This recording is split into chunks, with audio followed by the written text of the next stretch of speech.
नमस्कार, मैं हूं आपके साथ अंकिता बाल। बुलेटिन की शुरुआत करते हैं। केंद्रीय बजट 2026-27 से पहले सरकार ने तैयारियां तेज कर दी हैं।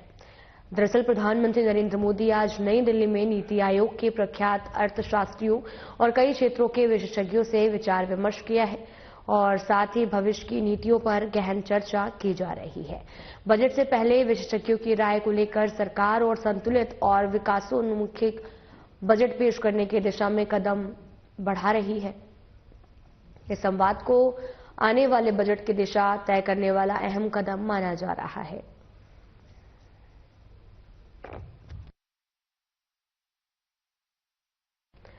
तो वहीं दिल्ली की मुख्यमंत्री रेखा गुप्ता ने एक्स पर पोस्ट करते हुए लिखा कि नजफगढ़ विधानसभा से विधायक नीलम पहलवान को जन्मदिन की हार्दिक बधाई एवं शुभकामनाएं दी है। साथ ही जनसेवा और क्षेत्र के विकास के प्रति आपका समर्पण प्रशंसनीय है और आप सदैव इसी सेवा भाव के साथ जन कल्याण के लिए कार्य करती रहे। प्रभु श्री राम से प्रार्थना है कि वे आपको उत्तम स्वास्थ्य, अक्षय ऊर्जा और दीर्घायु प्रदान करें।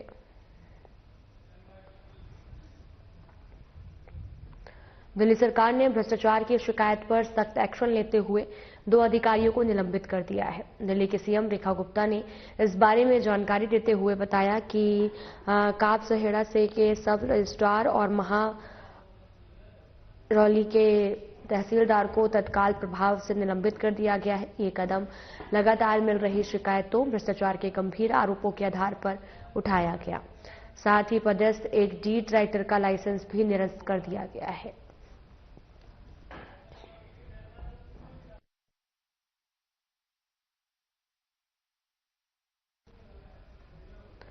दिल्ली की सीएम रेखा गुप्ता ने एक्स पर पोस्ट करते हुए लिखा कि दिल्ली शब्दोत्सव कार्यक्रम के पोस्टर लॉन्च के बाद कैबिनेट सहयोगी कमिल मिश्रा की अगुवाई में आयोजकों की टीम ने मुलाकात की है। 2 से 4 जनवरी तक मेजर ध्यानचंद स्टेडियम में दिल्ली सरकार और सुरुचि प्रकाशन द्वारा आयोजित दिल्ली शब्दोत्सव में देश के प्रतिष्ठित विचारक, लेखक और वक्ता सहभाग करेंगे। कार्यक्रम के दौरान पुस्तकों का विमोचन, सांस्कृतिक प्रस्तुतियां और कवि सम्मेलन भी आयोजित किए जाएंगे।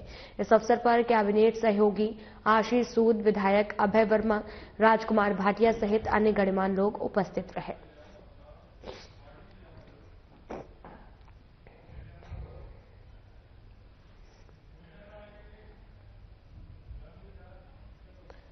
प्रधानमंत्री नरेंद्र मोदी ने नई दिल्ली में मुख्य सचिवों के 5वें राष्ट्रीय सम्मेलन को संबोधित किया।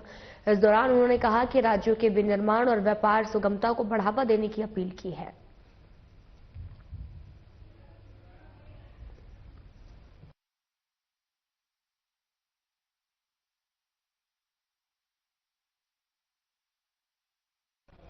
सीएम रेखा गुप्ता ने एक्स पर पोस्ट करते हुए केंद्रीय शिक्षा एवं उत्तर पूर्वी क्षेत्र विकास राज्य मंत्री सुकांता मजूमदार को उनके जन्मदिन पर शुभकामनाएं दी।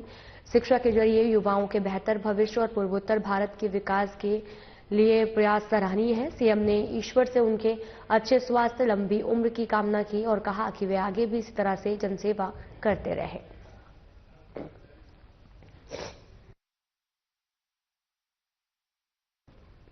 मुख्यमंत्री रेखा गुप्ता ने फ्रेंड्स कॉलोनी इंडस्ट्रियल एरिया के 100 साल पूरे होने पर सभी को शुभकामनाएं दी हैं। उन्होंने कहा कि इस क्षेत्र की मेहनत और उद्यमशीलता ने इसे दिल्ली की औद्योगिक पहचान दी और ये जगह सिर्फ उद्योग का केंद्र नहीं बल्कि रोजगार, नवाचार और आत्मनिर्भरता का भी मजबूत आधार है। साथ ही मुख्यमंत्री ने बताया कि केंद्र और दिल्ली सरकार मिलकर उद्योग को बढ़ावा देने और रोजगार के अवसर बढ़ाने के लिए उद्योग हितैषी फैसले ले रही है। उन्होंने सभी से विकसित भारत और विकसित दिल्ली के लक्ष्य में योगदान देने की अपील की। केंद्रीय राज्य मंत्री हर्ष मल्होत्रा, कैबिनेट मंत्री मनजिंदर सिंह सिरसा, विधायक अनिल गोयल, संजय गोयल और उद्योग जगत के कई गणमान्य लोग मौजूद रहे।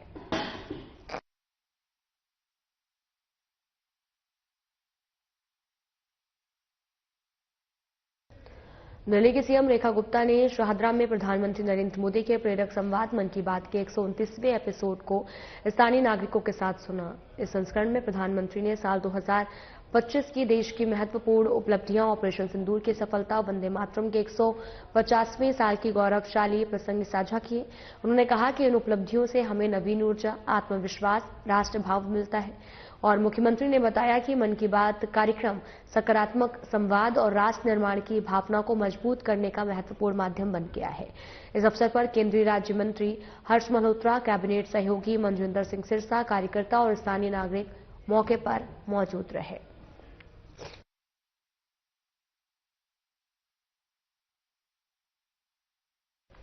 राजधानी में आज सुबह सामान्य से अधिक ठंड महसूस की गई है। दिन में धूप खिली थी और आज अधिकतम 22.9 और न्यूनतम 6.3 डिग्री सेल्सियस तापमान दर्ज किया गया। सुबह घना कोहरा छाया रहने की संभावना है और अधिकतम तापमान 22 और न्यूनतम तापमान 7 डिग्री सेल्सियस रहेगा।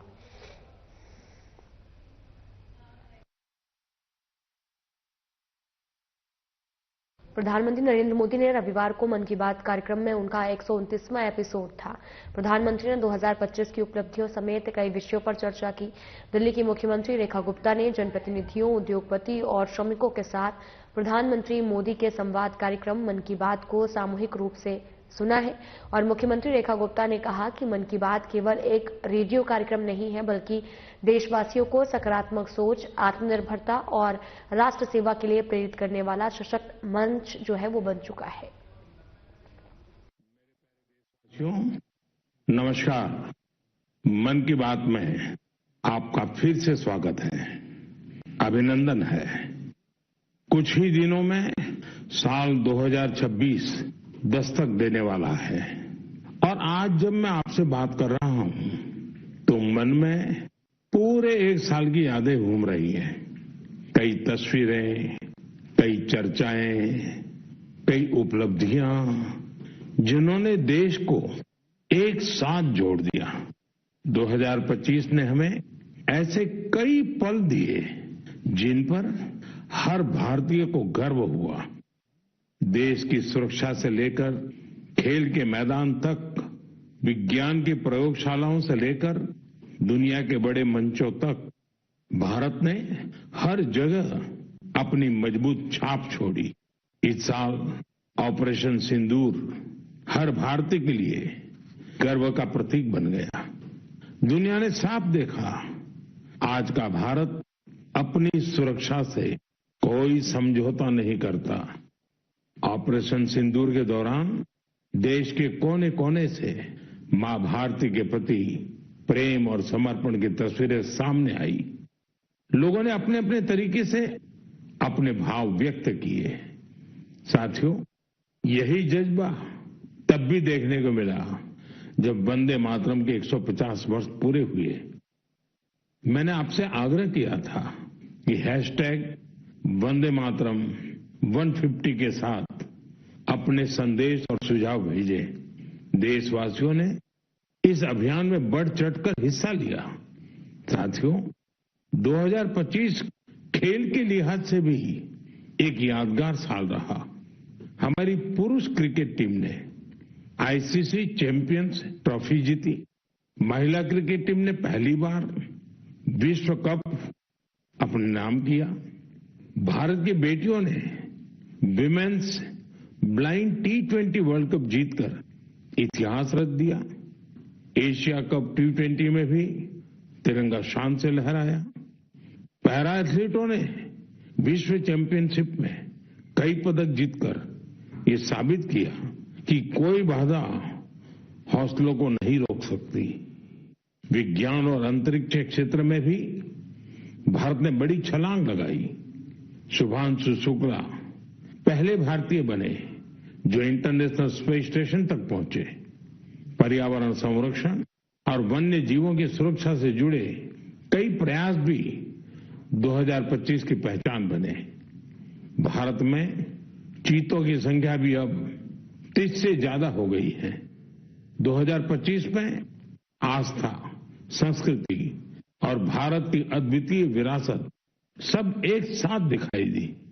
साल के शुरुआत में प्रयागराज महाकुंभ के आयोजन ने पूरी दुनिया को चकित किया। साल के अंत में अयोध्या में राम मंदिर पर ध्वजारोहण के कार्यक्रम ने हर भारतीय को गर्व से भर दिया। स्वदेशी को लेकर भी लोगों का उत्साह खूब दिखाई दिया। लोग वही सामान खरीद रहे हैं जिसमें किसी भारतीय का पसीना लगा हो और जिसमें भारत की मिट्टी की सुगंध हो। आज हम गर्व से कह सकते हैं 2025 ने भारत को और अधिक आत्मविश्वास दिया है। ये बात भी सही है, इस वर्ष प्राकृतिक आपदाएं हमें झेलनी पड़ी, अनेक क्षेत्रों में झेलनी पड़ी। अब देश 2026 में नई उम्मीदों, नए संकल्पों के साथ आगे बढ़ने को तैयार है। मेरे प्यारे देशवासियों, आज दुनिया भारत को बहुत आशा के साथ देख रही है। भारत से उम्मीद की सबसे बड़ी वजह है हमारी युवा शक्ति, विज्ञान के क्षेत्र में हमारी उपलब्धियां, नए नए इनोवेशन, टेक्नोलॉजी का विस्तार, इनसे दुनिया भर के देश बहुत प्रभावित हैं। साथियों, भारत के युवाओं में हमेशा कुछ नया करने का जुनून है और वो उतने ही जागरूक भी हैं। मेरे युवा साथी कई बार मुझसे ये पूछते हैं कि नेशन बिल्डिंग में वो अपना योगदान और कैसे बढ़ाएंगे, वो कैसे अपने आइडिया शेयर कर सकते हैं। कई साथी पूछते हैं कि मेरे सामने वो अपने आइडियाज का प्रेजेंटेशन कैसे दे सकते हैं। हमारे युवा साथियों की इस जिज्ञासा का समाधान है विकसित भारत यंग लीडर्स डायलॉग। पिछले साल इसका पहला एडिशन हुआ था। अब कुछ दिन बाद उसका दूसरा एडिशन होने वाला है।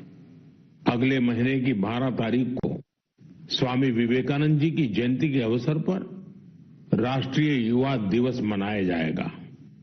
इसी दिन यंग लीडर्स डायलॉग का भी आयोजन होगा और मैं भी इसमें जरूर शामिल होऊंगा।